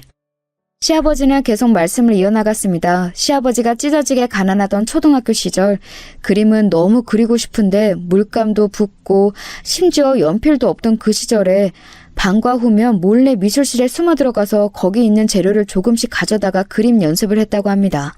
하루는 그날도 어김없이 미술실에 몰래 들어가서 재료를 가지고 오던 중이었는데 그만 순찰을 돌던 학교 경비 아저씨한테 딱 걸리고 만 것입니다. 이놈, 너 잘 걸렸다. 도둑질이 얼마나 무거운 죄인지 알지? 너 이놈, 이리 따라오거라. 경비 아저씨는 무섭게 시아버지를 초소 안으로 끌고 가서 무릎을 꿇리고 말했습니다. 너 여기 꼼짝 말고 있어. 경찰 아저씨 불러올 테니까. 이름 얼굴 다 알고 있으니까 도망갈 생각 말고. 아저씨 잘못했어요. 제가 잘못했어요. 한 번만 용서해 주세요. 이렇게 용서를 빌 일이었으면 애초에 저지르지 말아야지. 그림이 너무 그리고 싶어서 그랬어요. 그림이 너무 그리고 싶었다고요. 시아버지는 닭똥 같은 눈물을 흘리며 경비 아저씨에게 자초지종을 얘기했습니다. 그림이 너무 그리고 싶은데 가난해서 연필 살 돈도 없고 그래서 방법을 궁리하다가 미술실 재료를 가져다 쓰면 티도 안 날 것 같고 그래서 저질렀다고 하면서요. 사정을 들은 경비 아저씨는 혀를 차면서 이야기했습니다. 아무리 그래도 학교 비품을 도둑질하며 쓰나. 다시는 안 그럴게요. 한 번만 용서해 주세요, 아저씨. 경비 아저씨는 잠시 고민을 하더니 얘기했습니다. 잘 듣거라. 지금부터 하는 이야기는 너랑 나만의 비밀이다. 알겠지? 시아버지는 눈물을 닦으며 말없이 고개를 끄덕였습니다. 안 그래도 마침 미술실에서 쓰고 남은 버릴 재료들을 소각장에 가져갈 일이 있어서 가던 중에 네 놈을 만난 거다. 그 재료들을 다 모아서 물감을 일일이 쫙쫙 쥐어 짜내고 쓰다 버린 붓들은 조금만 재정비하면 그림 연습하기에는 부족함이 없을 게다. 내가 그런 것들은 따로 빼놓을 테니 너는 이제부터 비품 도둑질 하지 말고 나한테 와서 받아가도록 해. 5학년 3반 김성찬. 네 놈 그림 잘 그리는 건 전교에 다 소문이 나서 이 아저씨도 다 알고 있을 정도니까. 이 아저씨는 이렇게 그림 잘 그리는 김성찬이가 좀도둑이 되는 걸 보고 싶진 않다. 미래의 훌륭한 화가가 될 놈이 도둑질이나 해서야 되겠어? 아저씨, 감사해요. 감사해요. 하마터면 경찰서에 붙잡혀갈 뻔한 시아버지가 경비 아저씨의 너그러운 마음 덕분에 구제받고 난 뒤에는 신기하게도 재료 걱정할 필요 없이 졸업할 때까지 풍부한 재료로 그림 연습을 했다고 합니다. 경비 아저씨는 분명히 남은 찌꺼기 재료와 쓰다가 버릴 때가 다 된 붓들을 모아놓겠다고 했는데 항상 경비실에 가서 받는 재료는 새 것이라고 해도 무방할 좋은 재료들이었습니다. 나중에 시아버지가 졸업을 하고 한참이 지나서야 알게 된 사실인데 그 재료들은 경비 아저씨가 항상 새 것으로 사다가 준비해 놓은 재료들이었습니다. 너무 새 것이면 티가 날까봐 경비 아저씨가 조금씩 물감을 짜내고 붓을 몇 번 쓰고 하는 식으로 밑작업을 해놓으셨다고 합니다. 중학생이 되고 한참 지난 어느 해의 스승의 날, 시아버지는 그 초등학교를 방문했다가 더 이상 그 경비 아저씨가 근무하지 않게 되었다는 사실을 알고서는 행정실에 가서 급하게 아저씨의 행방을 물었습니다. 여기 계시던 경비 아저씨 어디 가셨어요? 키 크고 하얀 머리 하신 박씨 아저씨 말이에요. 아, 너가 성찬이구나. 이리 와보거라. 행정실에 있던 직원 아줌마는 다급해하던 저를 자리로 부르더니 서랍을 열어서 고급 화구 세트를 꺼내놓았습니다. 박씨 아저씨가 혹시 너가 찾아오면 전해주라고 하시더라. 그전까지는 구경도 못해본 고급 물감과 붓들을 보면서 놀라고 있을 찰나에 물감 박스 한 켠에는 조그만 편지가 놓여 있었습니다. 그 편지 구석에는 성찬이에게 라고 써 있었습니다. 시아버지는 그걸 보자마자 황급히 꺼내서 펼쳐들었습니다. 거기에는 박씨 아저씨가 써내려간 장문의 편지가 있었습니다. 성찬이에게 건방진 좀도둑놈 성찬아, 이렇게 인사도 못하고 떠나게 되어 아쉬운 마음 편지로 전한다. 아저씨는 건강이 많이 안 좋아져서 고향집으로 내려가서 좀 쉬기로 했다. 건강해지면 다시 올라갈 테니 애써 찾지 말거라. 어떻게 중학교 올라가서는 좀 살만하냐? 또 미술실 기웃거리면서 좀도둑질 하고 있는 건 아니지? 내가 네 놈 보면 먼저 간 우리 손주가 생각나서 너에게 더 마음이 갔었다. 우리 손주 놈도 그림 그리는 걸 참 좋아했었지. 그 녀석이 교통사고로 비명 횡사하지만 않았어도 내가 일을 그만두고 이렇게 시골 학교에 경비를 하지는 않았을 거야. 눈치챘는지는 모르겠지만 나도 한때는 한 학교의 선생님이었단다.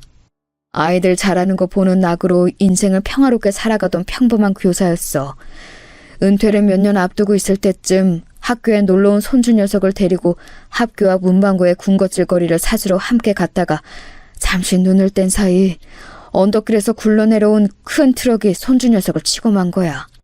그렇게 그 녀석은 하늘나라로 갔고 나는 그 죄책감에 더 이상 학교에 남아있을 수가 없어서 퇴직을 했지. 그런데 계속 학교라는 공간에 대해 미련이 남더구나. 그래서 한적한 시골 마을의 학교를 찾아가 그곳에서 경비를 하면서 아이들을 돌보는 일이라도 해야겠다는 생각이 들었어. 학교라는 공간에 대한 그리움과 손주를 지키지 못했던 과거를 속죄하는 의미에서 말이야. 그렇게 찾은 곳이 이곳이다. 이곳에 온 지 얼마 안 되었을 때 너랑 딱 마주치게 되었고 눈물 뚝뚝 흘리며 용서해달라고 하던 니놈 모습을 보는데 꼭 먼저 간 우리 손주놈이 떠오르더구나. 나는 하늘님이 나를 이곳에 이끈 이유가 있다고 생각한다. 부디 열심히 그림을 그려서 못다 이룬 우리 손주의 꿈도 대신 이뤄주고 미처 다 속죄하지 못한 이 하레비의 남은 속죄의 목도 성찬이 네가 깨끗이 씻어주렴. 이야기가 길어졌구나. 그러면 다시 만날 날을 고대하며 이만 펜을 놓는다.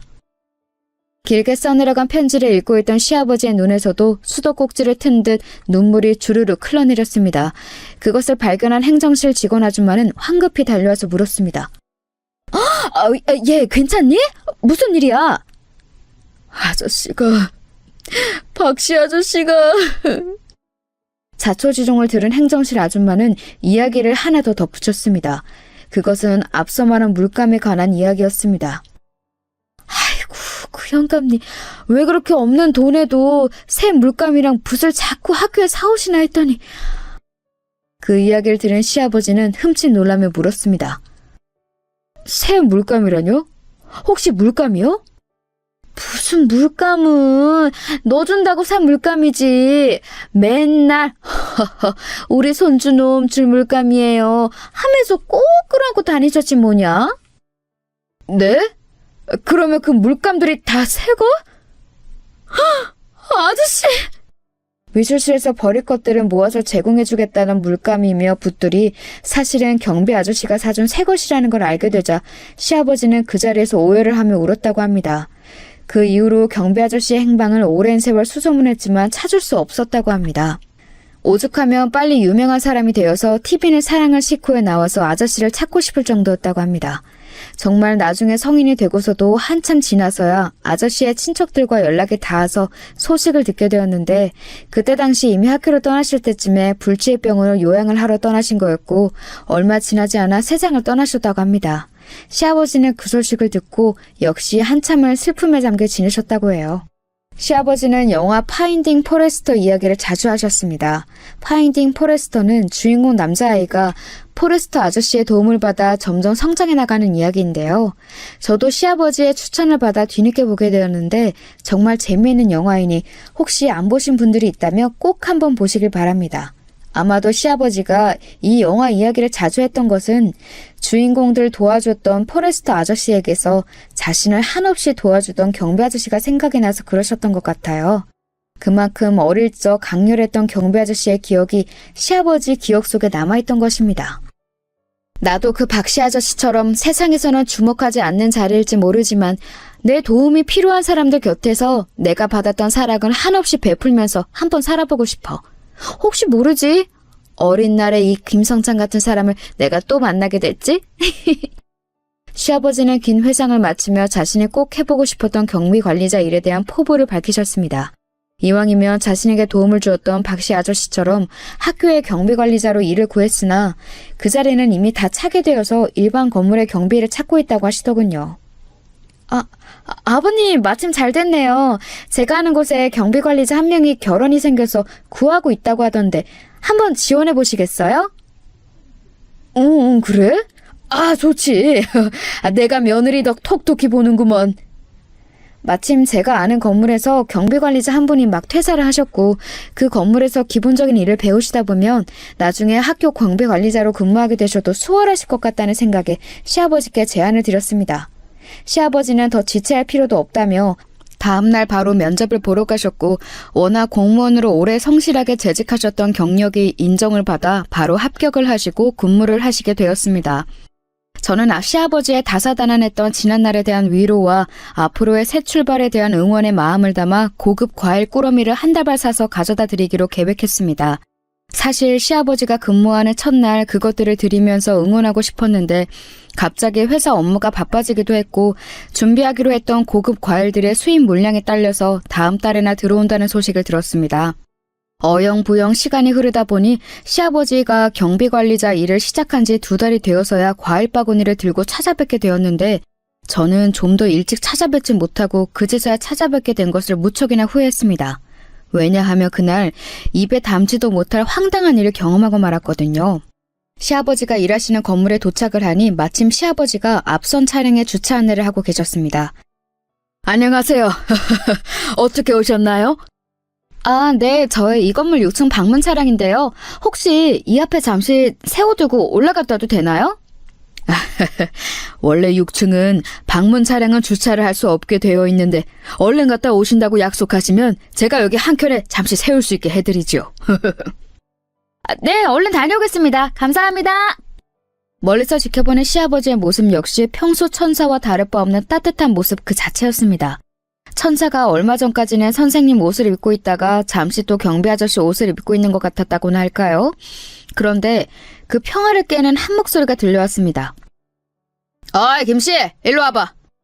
날카로운 목소리로 시아버지를 부르는 목소리가 들리는 쪽을 돌아보니 웬 시아버지보다도 나이가 한참 어려 보이는 남자가 손짓을 까딱까딱하면서 시아버지를 자기 쪽으로 부르지 않겠어요?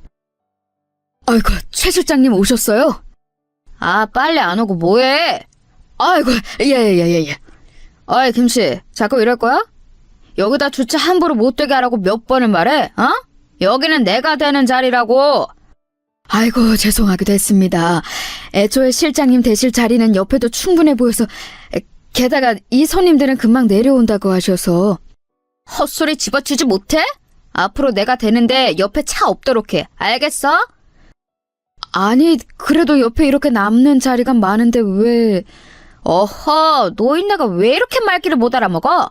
내가 그렇다면 그런 줄 알아. 아, 네네. 그 최 실장이라는 사람은 그렇게 그 자리에 손님들이 정차를 하면 안 되는 명확한 설명도 없이 시아버지에게 신경질만 잔뜩 부리고 자리를 떠났습니다. 저는 그 광경을 보는데 너무 화가 나서 견딜 수가 없었습니다. 아무리 자기가 직급이 높아도 자기보다도 나이가 훨씬 많은 사람에게 대하는 태도가 너무 무례하지 않나요? 그것도 자신이 주장하는 것에 대한 타당한 근거도 없이 무조건 까라면 까 하는 식의 업무 지시를 내리면서요. 저는 이대로 넘어가면 안 되겠다 싶어서 얼른 제 차를 가지고 입구로 들어섰습니다. 네, 어서 오세요. 응? 아니, 아가, 네가 여기 어쩐 일이냐? 아버님, 제가 더 일찍 찾아뵀어야 하는데 이제야 찾아뵙게 되었네요. 더운 날 일하시기 많이 힘드시죠? 아유, 아니다. 우리 며느리가 아주 좋은 데 소개해줘서 아주 편하게 일하고 있단다. 방금 전까지만 해도 무례한 일을 겪으신 시아버지였지만 제 앞에서는 허허허 웃으시며 아무 일 없었다는 듯 저를 맞이하셨습니다. 주차는 저 앞에 잠깐 되면 돼요? 저기는 말이지. 에이, 뭐 별일 있겠냐. 저 앞에 잠깐 대거라. 저는 일부러 방금 전 최 실장이라는 관리자와 시아버지가 실갱이가 있었던 곳을 가리키며 차를 댄다고 하자 시아버지는 잠시 멈칫하시는 듯 하더니 그쪽으로 저를 안내해 주셨습니다. 저는 차를 세우고 내리면서 준비한 선물 바구니를 시아버지에게 건넸습니다. 아버님, 이거 귀한 과일이에요. 더운 날 고생하시는데 동료분들이랑 드시면서 일하세요. 너무 늦게 찾아뵈서 죄송해요. 아이고, 우리 천사 같은 며느리가 뭘 또 이런 걸 다 준비했노. 고맙다, 아가. 내 잘 먹으마. 그렇게 훈훈한 분위기가 이어지고 있을 즈음에 다시 한번 그 평화를 깨는 소리가 들렸습니다. 어이, 김씨. 지금 뭐 하는 거야? 응? 아이고, 최 실장님 가신 줄 알았는데. 내가 방금 전에 여기다 차 못 대게 하라고 말했는데 지금 뭐 하는 짓이야? 지금 잘리고 싶어? 일 똑바로 안 할 거야? 저는 더 이상 참을 수 없어서 그 최 실장이라는 사람에게 말했습니다. 이봐요. 여기 딱 봐도 엄연한 법정 주차 공간이고 자리도 남는데 왜 못 대게 하는 거예요? 어이, 아줌마. 모르면 가만히 계셔. 여기는 우리 건물 직원들 주차하는 자리고 지금 아줌마가 된 자리는 원래 내 자리야. 얼른 빼. 글쎄요. 저는 그런 소리는 처음 듣는데요. 여기가 건물 관리자 주차 자리라고요? 저는 그렇게 지시한 적 없습니다만. 뭐? 아줌마가 뭘 한다고 나서길? 거기까지 이야기하는데 저 멀리서 누군가가 소란스러운 우리 쪽을 보며 불이 나게 달려왔습니다. 건물주님! 말도 없이 오기는 어떻게... 최 실장, 지금 뭐 하는 거야? 아니, 관리소장님, 오늘 휴가시라더니 여기는 어떻게... 아니, 그보다 건물주님이요? 그래, 얼른 인사드려. 자네가 이직한 지 얼마 안 돼서 처음 뵙나 본데 여기 6층부터 8층 쓰고 계시는 회사 대표님이시자 이 건물 건물주이신 최수진 대표님이셔. 아니 이게 무슨... 여러분도 많이 놀라셨나요? 이게 무슨 일인가 싶으시죠? 네, 제가 바로 시아버지가 경비관리자로 근무하고 계신 이 건물의 건물주입니다. 건물의 경비관리자 결혼이 생긴 것도 제가 건물주인이니 제일 빨리 알았고 시아버지가 그 일을 찾고 계신다고 하니 바로 소개할 수 있었죠. 그동안 해외 출장이랑 지방 출장, 게다가 여러 사회 프로젝트가 겹쳐서 회사 건물에 오랜만에 출근하게 되었는데 그 사이 새로 부임한 중간 관리자인 이 최 실장이란 인간이 뭣도 모르고 설치고 앉아있네요. 그것도 자기보다 한참 나이가 많으신 시아버지에게 막말을 퍼부어대면서요. 최 실장님? 그쪽이 이번에 새로운 시설관리실장이에요? 그쪽이 뭔데 이 자리에 차를 대라 마라. 그쪽 지정 자리다 주장하는 거죠? 여기는 제가 건물 지을 때부터 방문자 주차 공간으로 따로 빼놓은 공간이에요. 그리고 건물 직원들 주차는 관리소장님도 눈치 보면서 겨우 한 대 대고 있는데 당신이 뭔데 이 자리에 당신 차를 마음대로 세우며 게다가 건물 방문자들 차를 대라 말아야 여기 이 김 선생님께서 어련히 알아서 잘하실까? 죄송합니다, 건물주님. 관리소장님, 오늘부로 시설 관리실장 새로 알아보세요. 어디서 이런 무레배 같은 인간을 직원으로 채용하고 있어? 관리소장님께도 책임을 물을까요? 아닙니다, 건물주님. 제가 잘못했습니다. 최 실장 들었지? 내일부터는 안 나와도 되네. 건물주님, 제가 잘못했습니다. 용서해 주십시오. 최 실장은 저의 정체를 알고 나더니 바로 바닥에 무릎을 꿇으면서 애원했습니다. 제가 경솔했습니다. 한 번만 용서해 주십시오. 먹여 살릴 처자식들이 있습니다. 제발요, 건물주님. 먹여 살릴 처자식 있는 분이면 행동을 좀 더 조심하셨어야죠. 다른 직장 알아보세요. 아버님, 이따 뵐게요. 편하게 근무하시고 불편한 거 있으면 언제든 얘기하세요. 저는 일부러 최 실장이 들으라는 듯 시아버지께 인사를 드리고 획 돌아서서 사무실로 올라갔습니다. 건물주님, 제가 잘못했습니다. 건물주님. 애걸복걸하는 최 실장을 뒤로 하고 저는 제자리로 돌아와 앉았습니다.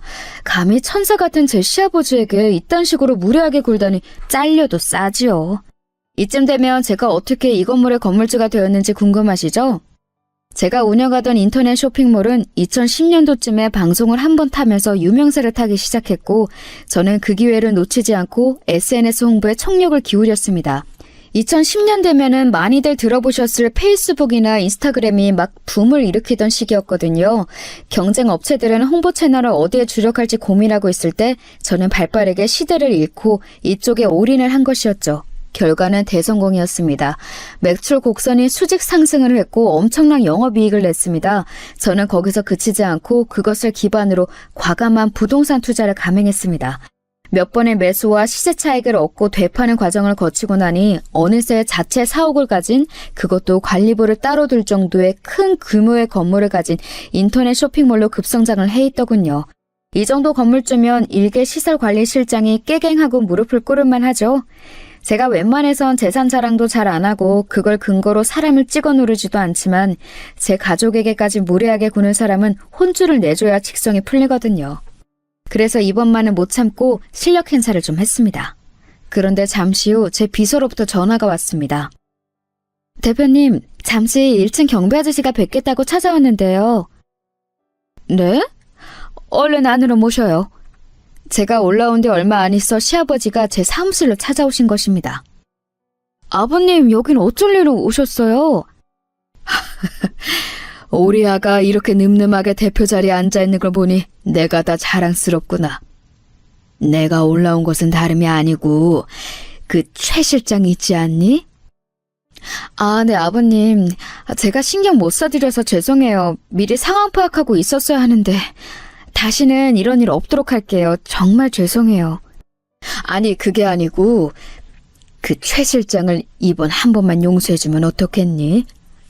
네? 그게 무슨 말씀이세요? 저뿐만 아니라 아버님한테도 그렇게 몰상식하게 굴었는데 그런 인간을 용서해주자고요? 그 최 실장 아들내미가 이번에 대학을 간다는구먼. 아들 학비 보태보겠다고 이렇게 한 푼 두 푼 벌어보고자 이번에 건물 관리직으로 자리를 구했나 본데 우리가 야멸차게 잘라버리면 그 아들은 불쌍해서 어떡하누? 아니, 아버님도 참, 그건 그네들 사정이죠. 그렇게 간절한 상황이었으면 주변 사람들한테 좀 잘하던가요. 자기보다도 훨씬 나이 많은 아버님한테도 무례하게 굴고 제 정체를 알기 전까지 아줌마네 뭐네 사태질하면서 반말도 막 하고요. 그런 인간한테 자비를 베풀 필요가 있을까요? 그러지 말고 한 번만 봐줘. 이제 너랑 내 정체도 알게 되었으니 예전처럼 막대하지 못할 게다. 힘을 가진 사람이 자비를 베풀 줄 알아야 이 사회가 좀 더 아름다워지지 않겠니? 만일 오래전에 미술신 비품 훔치던 좀도둑에 불과했던 나를 용서해줬던 경비 아저씨가 없었더라면 오늘의 나도 내 아들도 없었던 것처럼 말이다. 시아버지가 이렇게까지 말씀하시는데 저는 더 거절할 수가 없었습니다. 알겠어요, 아버님. 대신에 최 실장 그 사람 한 번이라도 더 말썽 일으키면 진짜 가차없이 자를 거예요. 아셨죠? 그래, 내가 잘 타일러 보마. 역시 우리 며느리가 아주 자비가 넘친단 말이야. 고마워. 자신에게 무례하게 군 사람의 선처를 부탁하는 것도 놀라운데 그 선처에 대해 오히려 자신을 고맙다고 말씀하시는 시아버지의 모습을 보면서 석가모니, 마호메트, 공자, 예수의 4대 성인의 시아버지 한 분을 더 보태서 5대 성인을 만들어야 맞지 않을까 하는 생각이 들었습니다. 그렇게 잘릴 뻔한 위기를 가까스로 모면한 최 실장은 요새 어떻게 지내냐고요?